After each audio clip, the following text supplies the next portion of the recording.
proua Mikko. Kallid kolleegid, Valgevene on must plekk Euroopa kaardil. Sealne olukord on sama kui elu raudse eesriide taga, mida paljud kolleegid siin saalis ise on kogenud.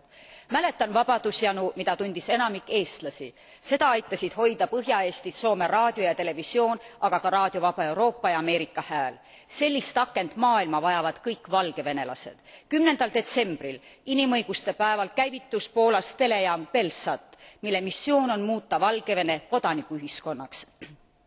Valgevene ja vene keeles töötava jaama tähtsamad kaastöölised on demokraatia eest võitlejad Valgevene ajakirjanikud. Saateid näevad praegu need 10% valgevenelastest, kes omavad satelliitantenni. Jaama taha on tulnud Poola, Iirimaa, Leedu, Tšehhi Vabariik ja USA. Head televisiooni, kallid sõbrad, ei saa teha odavalt. Seepärast kutsun üles nii Euroopa Komisjoni kui kõiki liikmesriike Belsati rahaliselt toetama. Pean seda meie demokraatide pühaks kohuseks. Aitäh!